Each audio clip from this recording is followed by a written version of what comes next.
Olá, boa tarde. Estamos começando mais uma edição do nosso painel regional Debates, não é? Com muita satisfação depois de um feriadaço aí de Páscoa emendado com o feriado do 21 de abril de Tiradentes, né? Você com a gente ao vivo novamente, com debates, informações, prestação de serviço e as participações das personalidades da região e do país debatendo junto com você as nossas dificuldades, nossas demandas que na questão da mobilidade urbana, no trânsito, no transporte, foram muitas nesse feriadão por toda a Baixada, Litoral Sul e Litoral Norte especialmente, não é?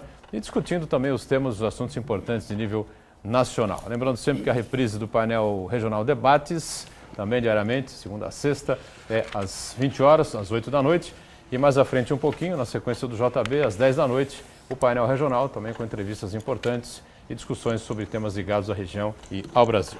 Nessa edição, um prazer aqui, a Nara Assunção, companheira jornalista, repórter do BOC News, participa com a gente desta edição. Tudo bem, Nara? Prazer receber você. Boa tarde, Voturão. Boa tarde para todos. É um prazer estar aqui novamente. Conosco também o companheiro Uriel Vilas Boas, sindicalista, advogado, jornalista e mais uma vez participando e colaborando no painel Regional Debates. Tudo bem, Uriel? Boa tarde também. Tudo bem, boa tarde, Voturão, boa tarde, Nara. É sempre importante participar de um debate, gosto muito, fico muito satisfeito e agradeço mais uma vez o convite. Prazer em receber o Uriel também e lembrando sempre que você está sempre à vontade conosco, né? O telefone sempre à sua disposição, 3014 5281, ligue para cá, participe com a gente, envie aí o seu comentário, a sua pergunta, a sua opinião sobre como foi o feriadão, né? Como foi esse feriado prolongado aí com o trânsito excessivo, não é? A questão da mobilidade urbana sempre prejudicada aqui pela Baixada Santista e especialmente Litoral Sul e Litoral Norte também. Ontem eu comentava aqui com o Uriel e com a Nara, eu abri o site da UOL por volta de 3h30, 4 horas da tarde, uma viagem curta de Ubatuba a Caraguatatuba, que dá o quê? Meia hora aproximadamente? No máximo 40 minutos. 30, 40 minutos no máximo. As pessoas estavam levando 4 horas. 4 horas na Rio Santos. É brincadeira, não? Para sair de Ubatuba e chegar a Caraguatatuba com a intenção de provavelmente subir lá pela Mogi Bertioga, né? Ou Bertioga Mogi, no caso, né? E pegar a rodovia dos Tamoios, né? Pelo outro lado, e voltar à Grande São Paulo, a capital paulista, o ABCD, enfim. Essa é uma questão importante que a gente vai colocar em discussão, colocar em debate mais uma vez aqui no painel Regional Debates. Lembrando que você tem aí à sua disposição o nosso Facebook também, nossa página, né? facebook.com/painel regional com 4.500 curtidas. A gente agradece muito a você que acompanha o nosso painel regional Debates, painel regional também pelas redes sociais. E lembrando que pelo site da TV Santa Cecília, o Santa Portal, você acompanha online, acompanha em tempo real o que a gente está discutindo, o que a gente está debatendo aqui no painel regional Debates. Programa encerrado, ele vai para o YouTube e lá você revê os trechos mais interessantes, os trechos mais importantes, né, que você julgar como assim você preferir, tá certo? Nosso companheiro também aqui, mais uma vez chegando aqui com a gente, né? O Luiz Vinagre, que vai colaborar e participar também dessa edição do painel Regional Debate. Tudo bem, Vinagre? Prazer revê-lo. Depois de um feriadão, Santos tinha que ser que nem Itaém. Mais um feriado, ou que nem no Rio, né? O Rio amanhã é feriado, já estou emendando 10 dias aí. Mas foi tudo bem, graças a Deus. O movimento de Santos estava bem grande, mas não vi nada assim muito tumultuado nesses dias, não. De qualquer forma, eu quero agradecer a participar aqui com essa mesa aqui fantástica e com um pouco de atraso, mas uma feliz Páscoa para todos. Muito bem, a Páscoa emendou, como eu disse, com o 21 de abril no Rio de Janeiro. Hoje não é feriado, mas é amanhã, né? Então, na quarta-feira, acho que o pessoal já vai emendar aí 10, 15, sei lá quantos dias, porque depois vem 1º de maio também. Eu acho que o Rio fechou e só reabre depois da Copa do Mundo, provavelmente, né? 30 a 14... Já vai emendar tudo, né? Emenda tudo é mais uma carioca. vez, pronto. Pelo menos o pessoal lá dos morros, o pessoal do comando vermelho, comando cinza, comando laranja, a turma do tráfico pesado lá, trabalha sossegado, trabalha à vontade, né? Não vai haver confronto, ninguém vai se machucar, os assaltos vão diminuir, a coisa vai fluir com mais tranquilidade, né? Bom, em pauta mobilidade urbana, que a gente conversava um pouco aqui com a Nara, conversava um pouco com o Uriel antes do Vinagre chegar, né? E realmente, cada dia que passa, a coisa se complica mais, né? Com certeza. Então, feriado é uma coisa caótica, né? Com certeza. E ano após ano, eu acho que Eu acho que isso até evita com que muitos turistas venham para cá, né? Que a gente estava falando da falta de investimento, falta uma ação em conjunto de todos para tentar solucionar esse problema, né, Uriel? É uma questão que preocupa e muito, porque, na verdade, nós temos um incentivo ao veículo particular, o veículo, diria, por pessoa. É interessante, claro, cada um quer o seu conforto pessoal, mas é preciso avaliar qual a estrutura que cada cidade, ou a ligação entre as cidades pode ter para atender pessoas dessa forma. Porque qualquer um de nós pode constatar que em qualquer grande via de grande circulação, os carros passam com 1, 2 pessoas. O ônibus passa com 80, 100 pessoas. Então nós temos que avaliar até onde nós podemos dar ênfase ao transporte individual e, ao mesmo tempo, nós discutirmos formas de termos um transporte coletivo adequado que nos permita transitar livremente. E aí eu vou dizer como advogado, preocupa-me sobremaneira a situação que nós estamos caminhando aqui na nossa região, porque nós temos horários para audiências. Então nós corremos um risco de ter que sair de casa várias horas antes para chegar num horário de uma audiência. Aliás, acho que é a melhor coisa a se fazer mesmo, né? Mas aí é que... Desde as 3 da tarde, sai logo às 10 da manhã. Mas você acabou de falar que na ligação entre Ubatuba e Caraguatatuba, 4 horas. Como eu vou prever que eu vou enfrentar 4 horas? Não, mas aí também é um feriadão, né? Não, independente disso, porque você... Se você for para Ubatuba e Caraguá hoje, você faz em meia hora. Né? Claro, mas quando você fala no feriadão, tudo bem. Mas há uma tendência, e aí nós vamos falar, na nossa cidade, ali pela Carvalho de Mendonça, Pedro Américo, nós começamos a enfrentar em dias normais algum trânsito complicado. E o mais grave, você não encontra o veículo coletivo, o transporte coletivo adequado e na hora certa. Então é preciso, e são questões que nós precisamos, na discussão técnica, o especialista em logística, mas a situação do integrante da comunidade é mais importante. Ele precisa dizer claramente, entender claramente que para ir da ponta da praia ao centro da cidade, ele tem que avaliar se vale a pena ir de veículo individual. É para pensar. É uma situação que não depende de poder público, não depende simples e tão somente de ordens ou desordens. É preciso que nós entendamos o nosso investimento em todos os sentidos. Neste momento eu não sei como fugir da obviedade, né? Nós precisamos de obras. Nós precisamos de viaduto, precisamos de ponte, precisamos de túnel e, ao longo do tempo, fazer novos investimentos em ferrovias para você aliviar esse trânsito mais pesado, especialmente aqui para a Baixada Santista e Litoral. Pois não, Vinagre? Não, o Uriel tirou algumas palavras que eu ia colocar nessa tratativa. E, Nara, veja bem, ele falou que todos os carros passam normalmente com um ocupante, com motorista, é óbvio. Eu já fiz uma estatística. Eu moro ali na beiranda de Campos com a Carvalho, e de cada 100 carros, 90 é só com motorista. Aquele fluxo violento que tem lá. No outro dia, da minha casa, da Bernardino, para Tolentino Filgueiras, registrado, eu demorei 38 minutos. Eu fui pela Carvalho de Mendonça, infelizmente, mas peguei 38 minutos. Tinha uma reunião às 9, cheguei 5 para as 9, Boturão. Assim, em cima da hora. Imagina, do Canal 2 ali para o Gonzaga. Então, o Santos não pode ter metrô. Porque nós temos um problema... Não dá. O problema nosso solo não permite.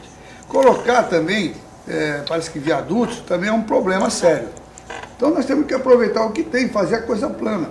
O VLT vai ajudar? O VLT vai ajudar? Vai. Mas talvez tenha que fazer repensar o negócio dos canais. Tem que repensar, foi tombado, tudo bem, mas tem que repensar, é uma área. As nossas ruas são estreitas, as calçadas são largas. Então tem muito lugar que poderia repensar também para estacionamento. Eu sou meio radical, já escrevi para a tribuna 4, 5 vezes, dizendo que há um estudo para o rodízio, já fui vaiado, alguns me criticaram, outros apoiaram a ideia. Taxista, então, apoia. Mas tem que ser uma coisa conjunta, Boturão. O que tem que ser? Aumentar o número de ônibus. O seletivo tinha que ser muito maior aproveitado, que é para quem não quer ir com o povo nos ônibus, tem o seletivo. Os táxis tinham que entrar num acordo de segunda a sexta, fazer um preço especial, de repente. É um estudo de várias situações para poder... Não vai ter, daqui a um ano, nós vamos estar cada vez pior. Não, e até a questão que você falou de estacionamento, né? Às vezes eu mesmo deixo de ir de carro, porque eu sei que eu vou demorar, além do trajeto que vai ser mais demorado, às vezes, dependendo do horário, vai demorar, o que eu demoraria 10 minutos, passa a ser 40, eu ainda chego no lugar que eu preciso com horário e ainda tenho que ficar meia hora buscando um local para estacionar, né? Isso também é uma questão a ser discutida, o ponto de estacionamento.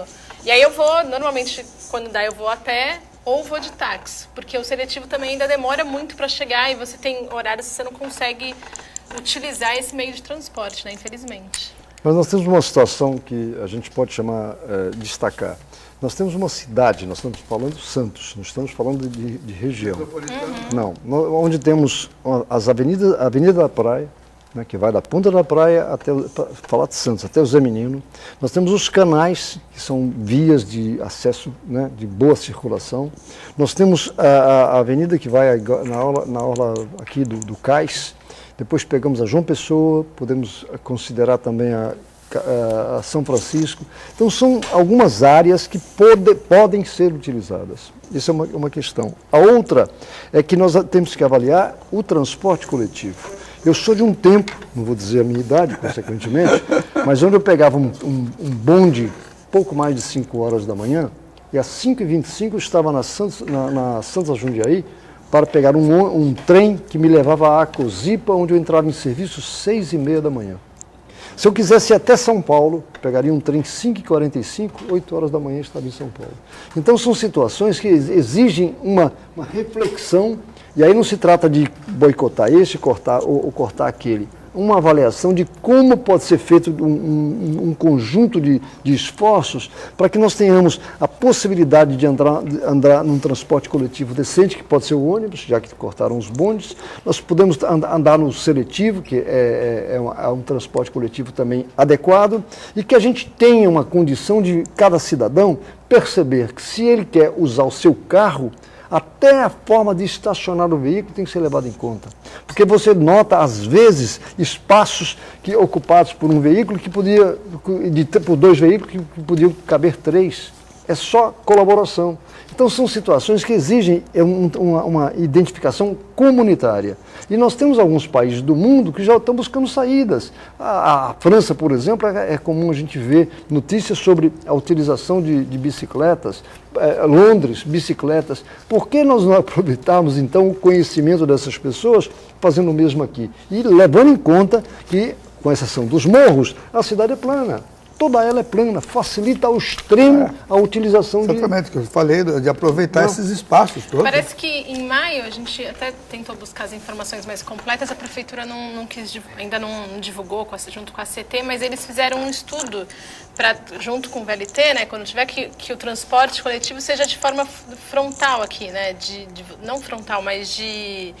Você ter ônibus que cruzam, tipo, só nas principais avenidas, e você comece a trabalhar com essa interligação e com passe único. E a gente até questionou quais seriam as mudanças e parece que vai ser anunciado agora em maio. Então, acho que também vai ajudar um pouco nessa questão. Vai ser um sistema, acho que, mais inteligente. Bem, vai ter uma audiência pública, né? Vai Amanhã, ter uma audiência vai ter uma audiência pública. É uma forma de divulgar, né, Buturão? Que amanhã vai ter uma audiência pública, o pessoal também às vezes não participa. Na Arena entendeu? Santos, O pessoal 19 horas. na Arena Santos, que horas espera... é? 19 horas. Bom, aí já é diferente, né? O Vinagre lembrou aí que o pessoal participa pouco, é verdade, participa pouco mesmo, mas também 80% das audiências públicas são às 3 horas da tarde, 3h30, 4. Essa já não é o horário bom. O cara sai do trabalho e pode ir lá acompanhar, né? Um Mas lugar espaçoso, grande. Mas eu faria um acréscimo. Nós temos alguns mecanismos aqui na nossa região, começando pelo Condesb, que reúne os executivos dos 9 municípios.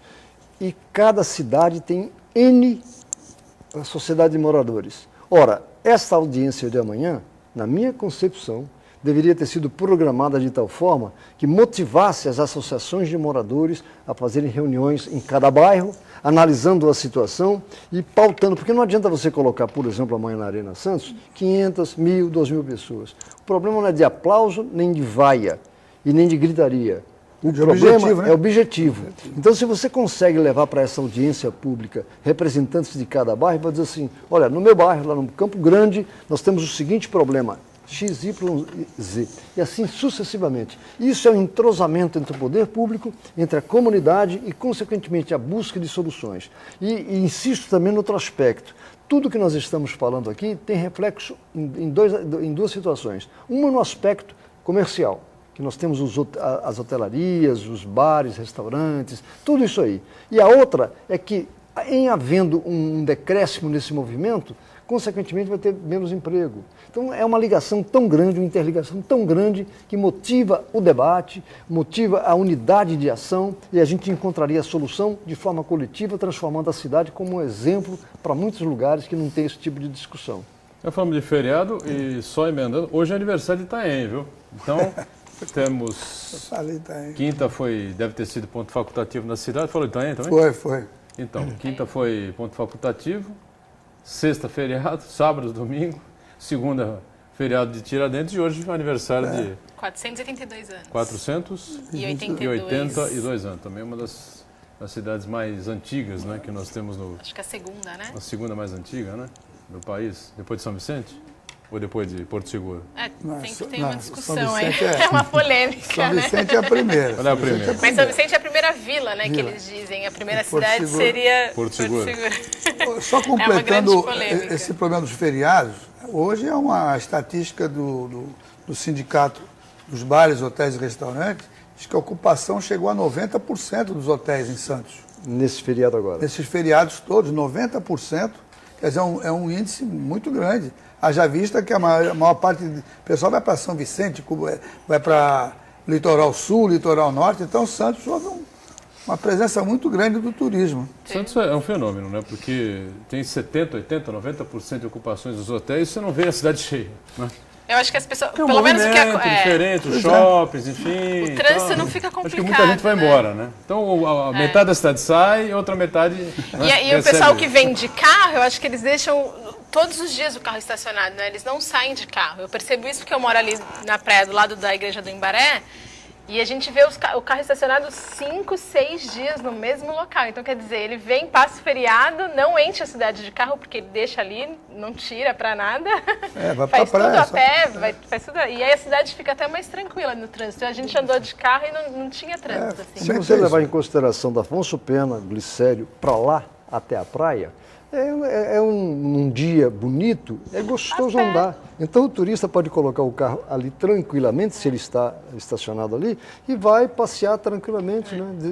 Não tem necessidade de ficar pegando o carro toda hora. Não, Santos, São Vicente, Guarujá, essas cidades todas aí, é um convite à caminhada, né? Você para o carro dentro de casa, do apartamento que você for, ou da garagem do hotel, deixa lá fechado e acabou, né? Vai pegar só na hora de ir embora. Um bom exemplo nós temos na Avenida Nossa Senhora de Copacabana, no Rio, onde uma pista, nos finais de semana, ela é isolada para que você possa transitar. Caminhar. Faça isso aqui em Santos para ver a reação. E João Pessoa também é assim. Passa em Santos para ver a reação.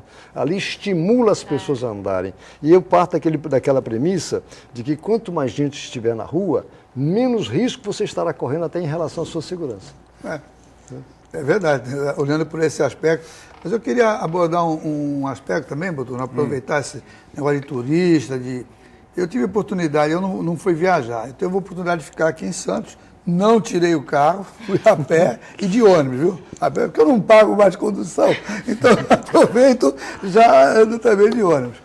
Mas eu conheci ali umas pessoas do interior, até de uma cidade, vou até citar o nome, de Capivari.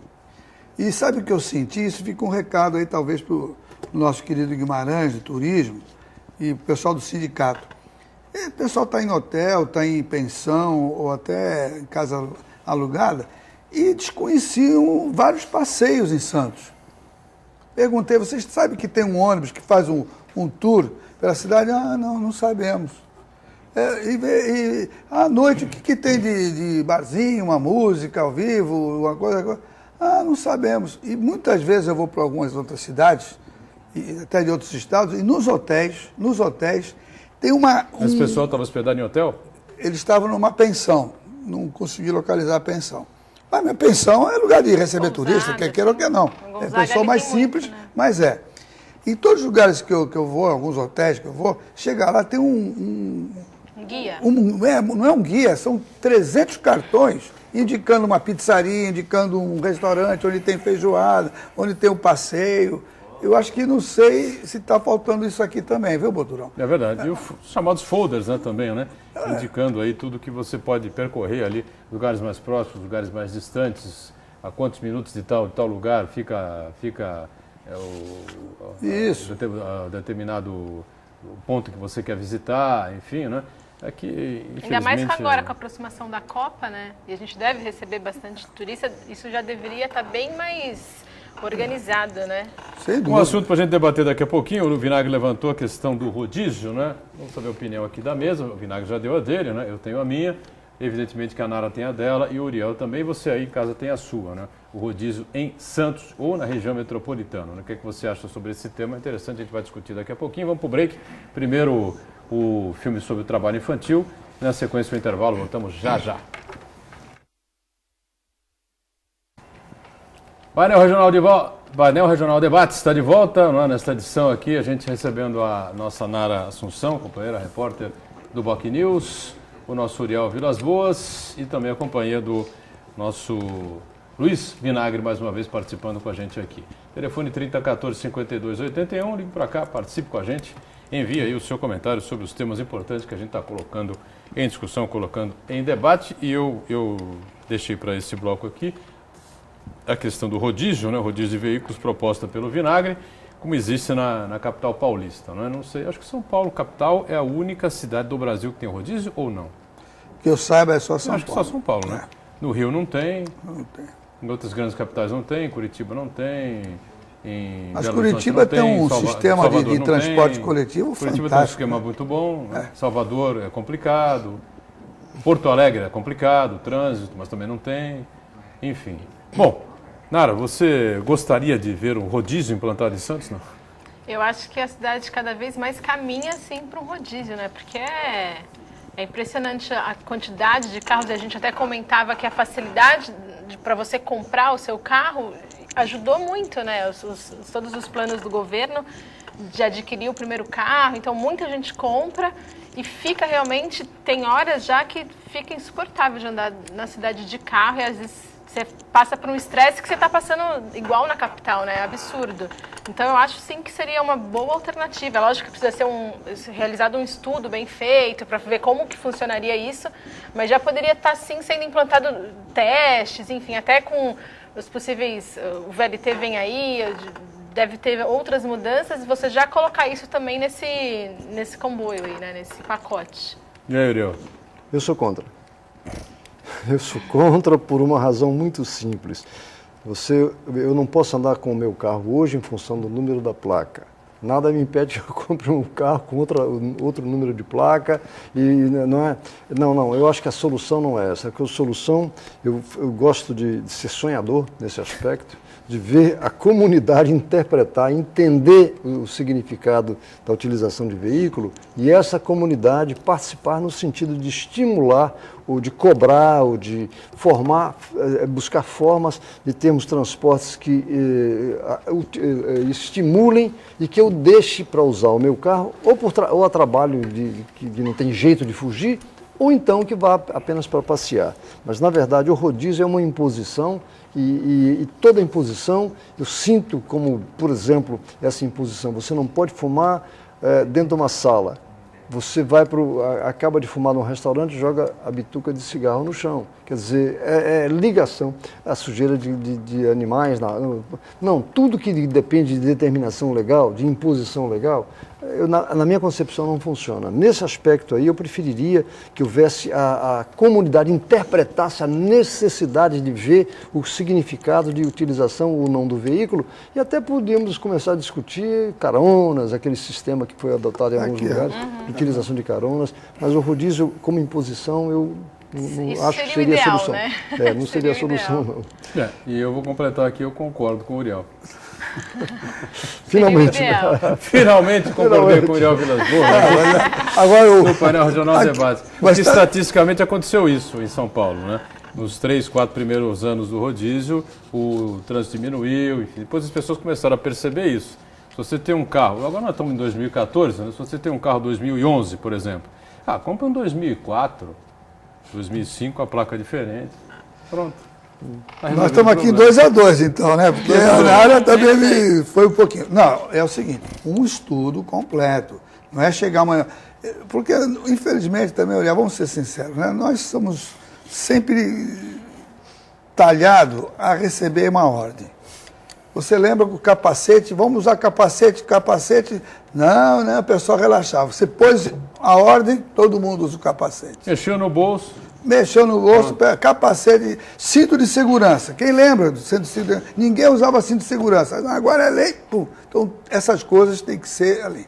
É claro. Eu odeio cinto de segurança até hoje. Que é um estudo muito grande, porque você vê, eu estava falando aqui, a carona coletiva, o cidadão tem essa capacidade. Vem cá, você trabalha comigo no escritório, na Amador Bueno, eu trabalho lá na Senador Feijó, vamos juntos para a cidade? Não, vai todo mundo para a cidade, estacionar lá, fica o dia todo, almoça lá, porque antigamente, na nossa época, viu, a gente pegava o bonde, hein, vinha em casa almoçar. Meu pai vinha em casa almoçar de bonde e voltava, funcionário público, tinha aquele negócio de horário.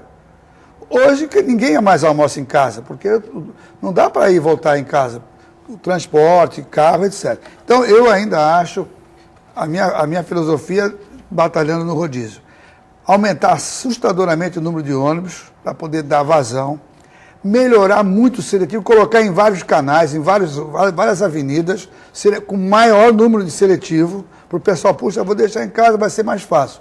É conscientizar, mas a conscientização, Uriel, infelizmente tem que ser numa forma de lei. São Paulo, esse negócio de comprar o segundo carro, no outro dia teve aqui acho que foi o doutor Eduardo, né? O doutor Elias, que teve aqui, o doutor Elias.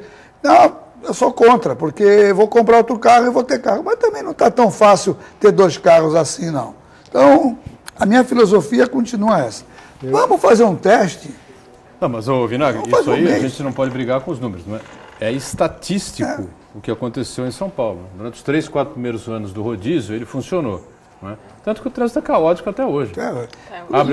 Você abre um viaduto, não sei o quê, abre o Imagina se não fosse, imagina se não tivesse. Não sei o quê, e continua caótico. Você liga o nada a lugar nenhum e se não continua tivesse o caótico, rodízio, né? como é que ia estar em São Paulo, então? Só concluindo o meu raciocínio é o seguinte, o rodízio tinha que ser um estudo violento de situação, mas eu, por exemplo, eu faria um teste.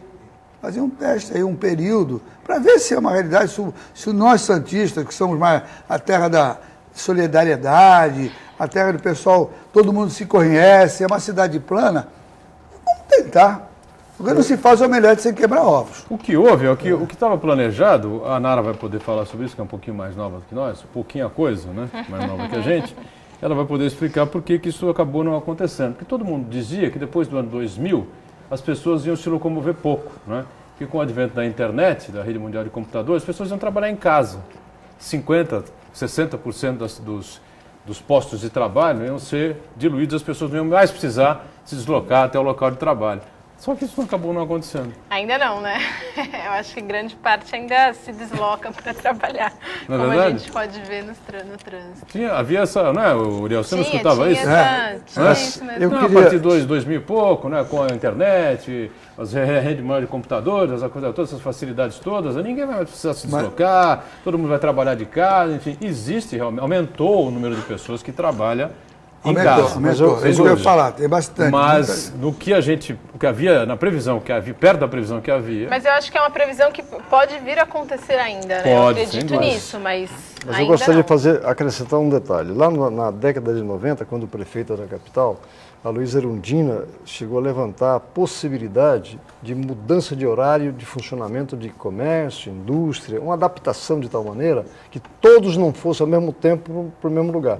Imaginem vocês o que acontece, por exemplo, no Parque Industrial de Cubatão, quando os ônibus todos pegam a Anchieta para levar funcionários para as indústrias de Cubatão, no mesmo horário. Evidentemente que o excesso de veículos é muito grande. E se você somar os ônibus e mais os veículos particulares, então é uma tragédia.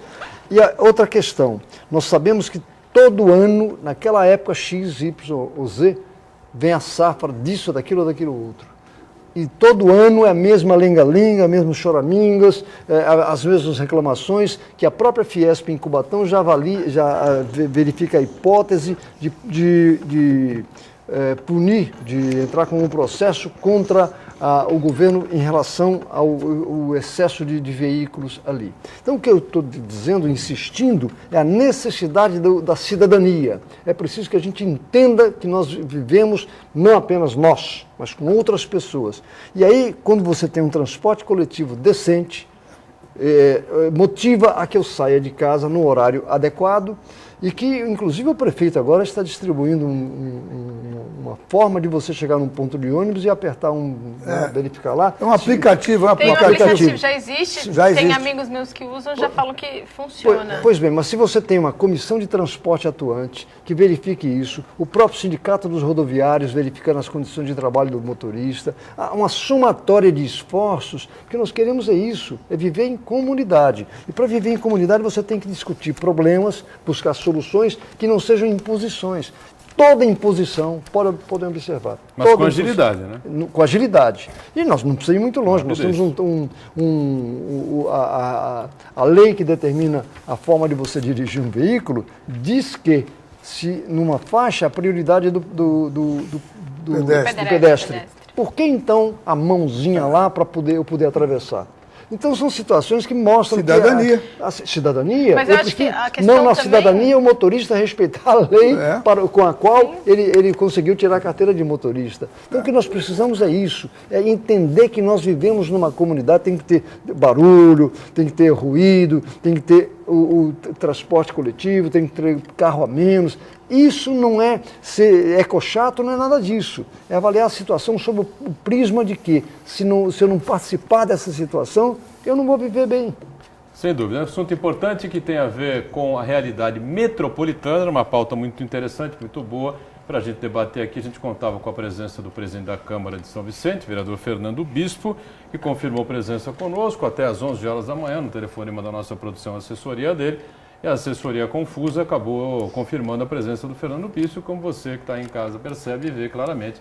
Fernando Bispo não está conosco, lamentamos profundamente a ausência do presidente da Câmara de São Vicente, mas estamos aqui conversando aqui com figuras importantes aqui da cidade, da região, que tem aí um conhecimento profundo também de todos os nossos problemas, os assuntos importantes. Vamos acionar o repórter cidadão, pode ser? Gustavo me confirma aqui, está ok aí a matéria com a inauguração do SESI, presença do presidente da Fiesp, Paulo Scaff, enfim, e a gente volta na sequência. Repórter cidadão, então. Bem, Boturão, estamos aqui na Senador Feijó, no Senai, agora com Paulo Scaff, presidente da Fiesp, do Senai e do Sesc. E eu gostaria do SESI, eu gostaria de saber do Paulo Scaff como que ele vê o Senai na Baixada Santista e quais os benefícios imediatos que vão trazer aqui para a população.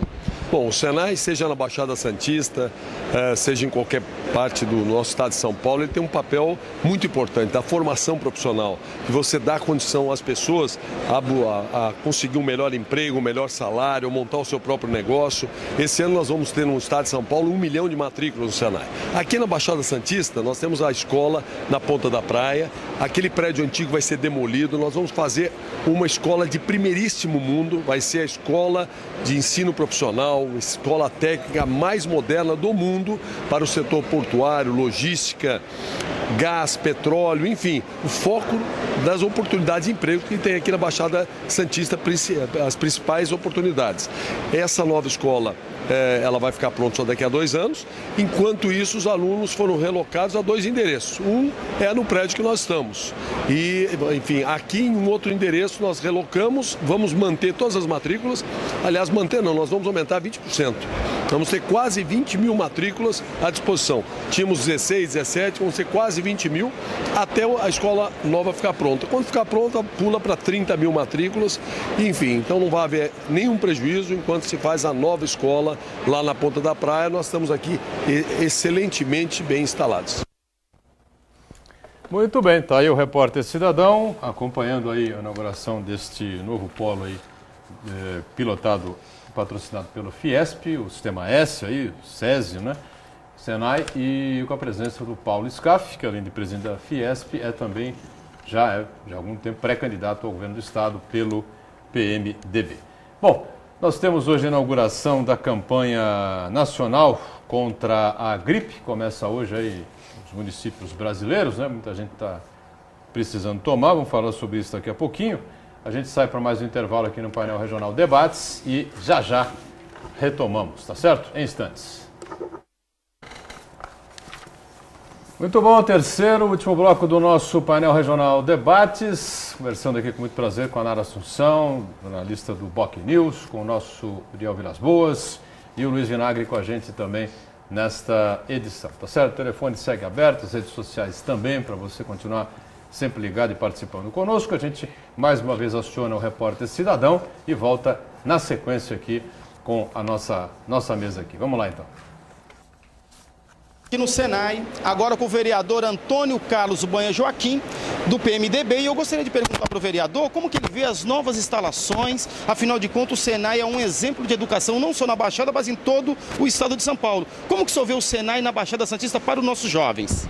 A educação é a base de tudo, né? É o desenvolvimento de uma nação, e a gente vê o Senai bem preocupado com relação às comodidades que servem para o aluno. Você vê que isso aqui já foi uma universidade, e hoje o Senai aluga todas as instalações para investir no ensino profissionalizante, para capacitar mais técnicos, e logicamente que o próximo projeto do Senai lá na Ponta da Praia será um projeto com a marca Senai, com a marca que a cidade precisa. Logicamente teremos lá um edifício, né, para comportar toda essa demanda de capacitação de jovens, e a gente fica contente. Tomara a Deus todo o sistema de educação do nosso Brasil tivesse essa marca de qualidade do Senai. É isso aí, agora a palavra é do vereador Antônio Carlos Banha Joaquim. Imagens, Rafael Serafim, o Repórter Cidadão aqui do Senai, para o painel Regional em Debate. É com você, Boturão. Obrigado, valeu aí a participação importante do Repórter Cidadão, primeiro com o Paulo Scaff no fechamento do bloco anterior, agora com o vereador Banha do PMDB aqui de Santos, nessa inauguração desse investimento importante que o Senai faz aqui na cidade e na região. Bom, eu disse há pouco, nós começamos hoje, não é, através do Ministério da Saúde, a campanha nacional contra a gripe, tá certo? E aumentou aí o leque, não aumentou o número de pessoas aí inseridas, especialmente das crianças, que agora as menores de 5 anos também estão incluídas. Esse ano são 49,6 milhões, né, de pessoas. 49,6, quase 50 milhões de pessoas que devem se vacinar, né? Pessoal da melhor idade aí já está preparadinho, né? Bracinho. O Vinagre já contou uma experiência aí que desde que ele toma... Não, desde que eu fiz 60 anos, que era o prazo, né, de início, eu tomo todo ano, eu e minha esposa, e vou confessar tranquilamente, eu não tenho gripe há quase 6 anos. Então, eu sou um defensor, realmente é uma forma de atender agora mais as crianças, e o Brasil fica numa posição bem confortável nessa área de gripe, que a gripe realmente prejudica muito, é falta de emprego, enfim, falta no emprego, falta vontade. Então, eu acho que é uma grande iniciativa do governo. Eu vou seguir a orientação do Vinagre e vou mais uma vez, fazer a vacina, porque, na verdade, é algo que deve ser observado com muita atenção. Toda vacina que é aplicada, toda ela tem sua razão de ser. E eu fico admirado de ver as pesquisas, os técnicos, os cientistas que chegaram a essas conclusões e o resultado que é tão positivo, porque na verdade a vacinação evita o problema. Eu também me vacino há vários anos e não tenho que reclamar não, ao contrário. O pessoal confunde muito, né? Às vezes a gente entrevista médicos aqui, né? Especialmente pneumologistas e clínicos, né? E eles são unânimes em dizer, o pessoal faz muita confusão entre resfriado e gripe. Resfriado é aquela coisa que você tem aquela coriza, aquela coisa chata, não é? Que às vezes atrapalha, incomoda e tal. Gripe não. A gripe, ela derruba, é febre pesada, é mal-estar, é o catarro no pulmão, é aquela coisa toda. A gripe é algo que se aproxima à broncopneumonia, né? Se às vezes se confundem. O médico, você vai num médico, o médico dá o diagnóstico de gripe, faz a medicação, você vai em outro médico e diz que você está com broncopneumonia. Então existe diagnóstico ali confuso. A gripe é algo extremamente difícil, complicado. Por isso é que deve-se tomar a vacina sem dúvida nenhuma. Quem tem faixa etária aí já acima dos 60, sem dúvida nenhuma, corre mais o risco.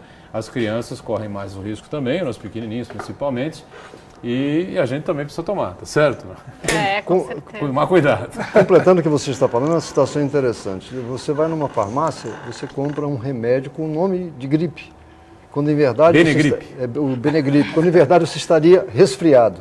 É uma situação paradoxal. Então é importante isso que você acabou de falar, que as pessoas percebam que gripe e resfriado é uma coisa diferente. Diferentes completamente. E você já toma o remédio como se fosse para gripe. E você não está gripado ainda, está apenas resfriado. Porque o gripado é uma coisa mais simples, né? Eu devo confessar que eu não lembro qual foi a última vez que eu tomei essa vacinação. Pelo menos eu não tenho ficado gripada. Não fiquei nos últimos anos também. Graças a Deus. Quando criança. Não, mas a vacina não atinge a sua não faixa atinge, etária, isso né? que eu O que eu acho interessante, desde que eu participo e acompanho, é impressionante. Realmente o povo comparece. Todas as vezes que eu fui em qualquer posto de saúde, as filas realmente são intensas e o pessoal está lá realmente colaborando com o governo, que é ir lá, né? Fazer a vacina. É importante para a prevenção mesmo, né? Marinésio Lopes Jardim, Santa Maria. Ele diz assim, Uriel, seu currículo em sua avaliação, porque a Câmara Federal, a avaliação do Uriel, né? Porque a Câmara Federal tem tanta dificuldade em votar os projetos e os vetos em favor dos aposentados. O senador Paulo Paim tem mais de 3 projetos aprovados em unanimidade, mas até agora não tem continuidade. É isso, Uriel? Olha, nós deveríamos fazer uma autocrítica, os aposentados têm que fazer uma autocrítica, qual tem sido o seu papel no sentido de pressionar os parlamentares. Nós entendemos que é preciso, são 3.000 vetos que existem lá, estocados lá no Congresso, e eles só são votados quando há pressão, interesse desse ou daquele grupo, dessa ou daquela corporação.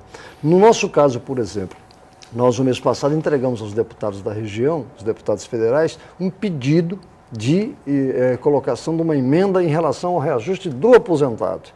Segunda-feira que vem vamos cobrar desses deputados qual tem sido a tramitação desse pedido nosso, porque se você não faz isso a nível nacional, porque é muito comum você ver assim, não, vamos a Brasília, fazer uma caravana até Brasília.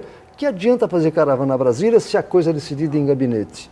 Então nós temos que ter essa sensibilidade, e aí respondo ao Marinésio isso, nós precisamos fazer um trabalho de base para mostrar o nosso objetivo e a forma de atingi-lo.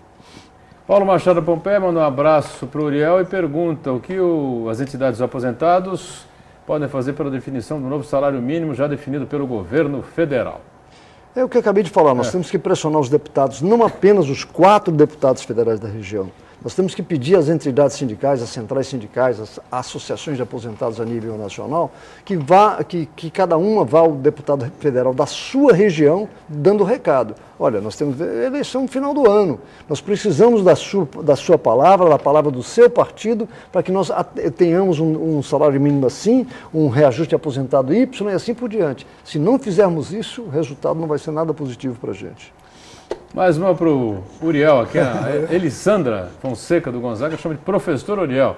Como você vê a questão da segurança pública na nossa região, eu estendo isso para a mesa, enfim, o Uriel responde, o Vinagre comenta também, a Nara, enfim, é uma situação bastante complexa e de difícil solução. Né?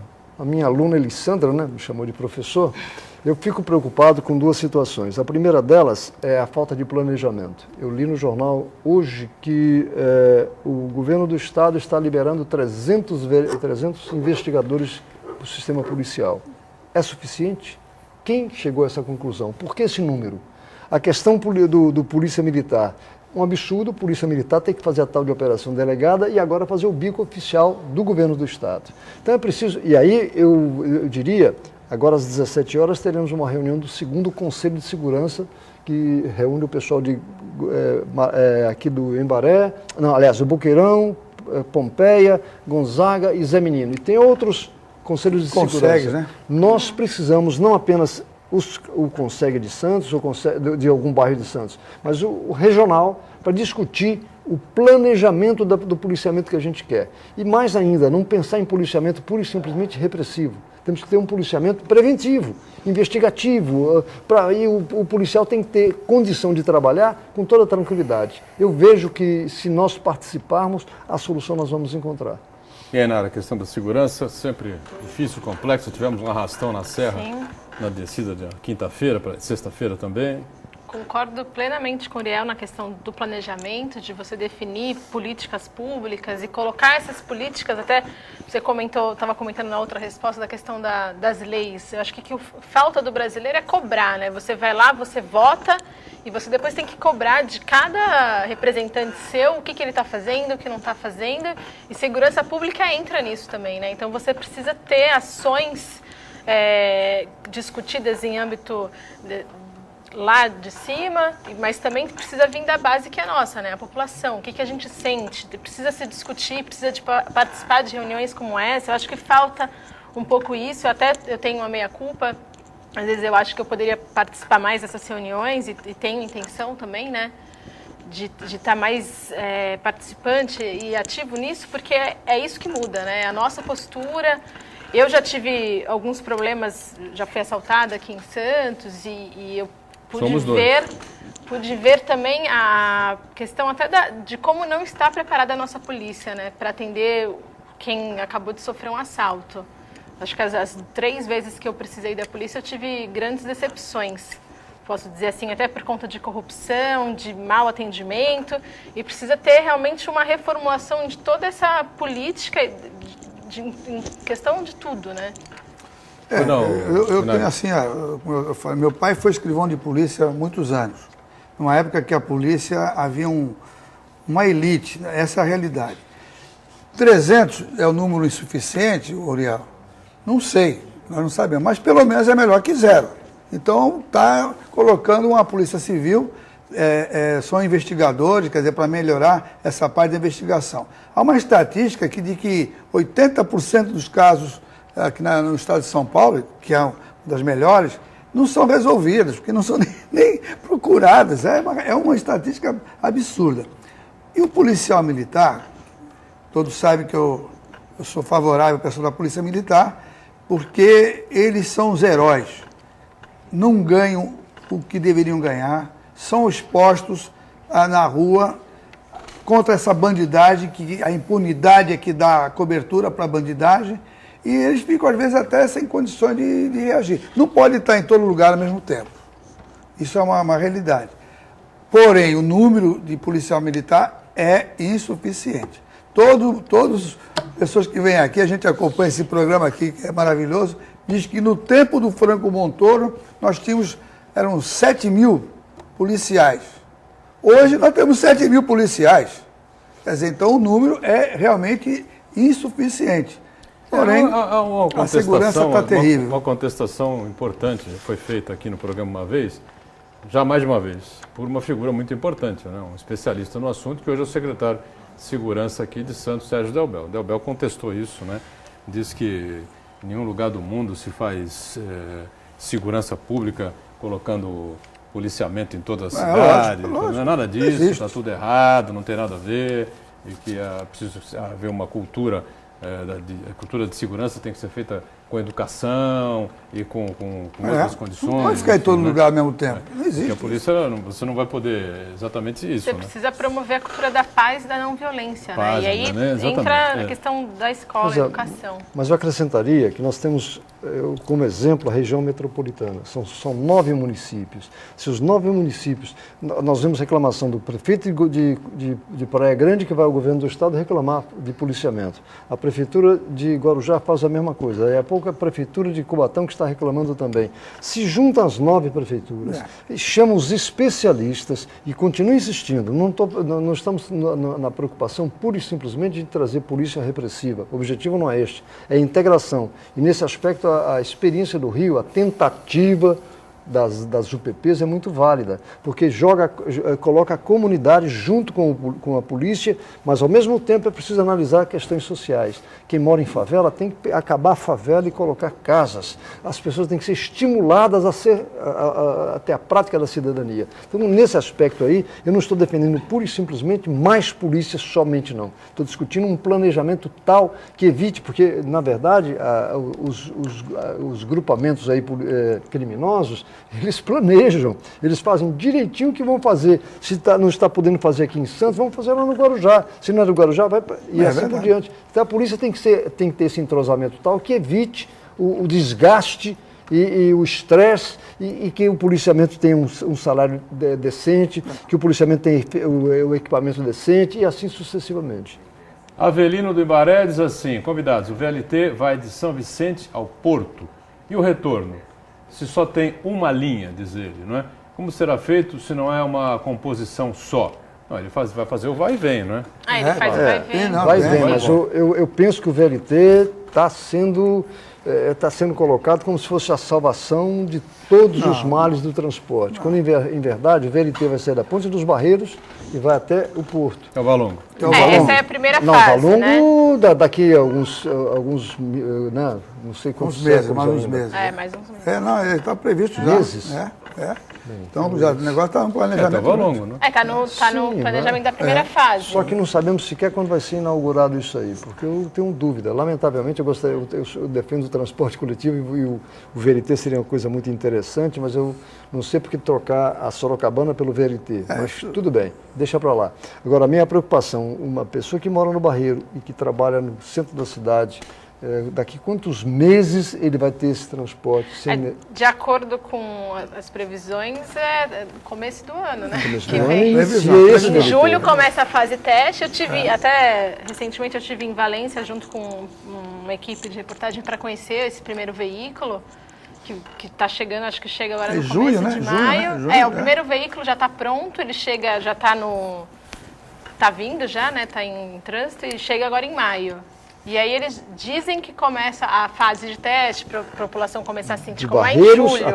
Até Conselheiro. Até Conselheiro. Mas a primeira fase prevê até o Valongo, né? Até o Valongo, previsão. A primeira fase prevê até o Valongo. De qualquer forma, a gente tem que entender o seguinte.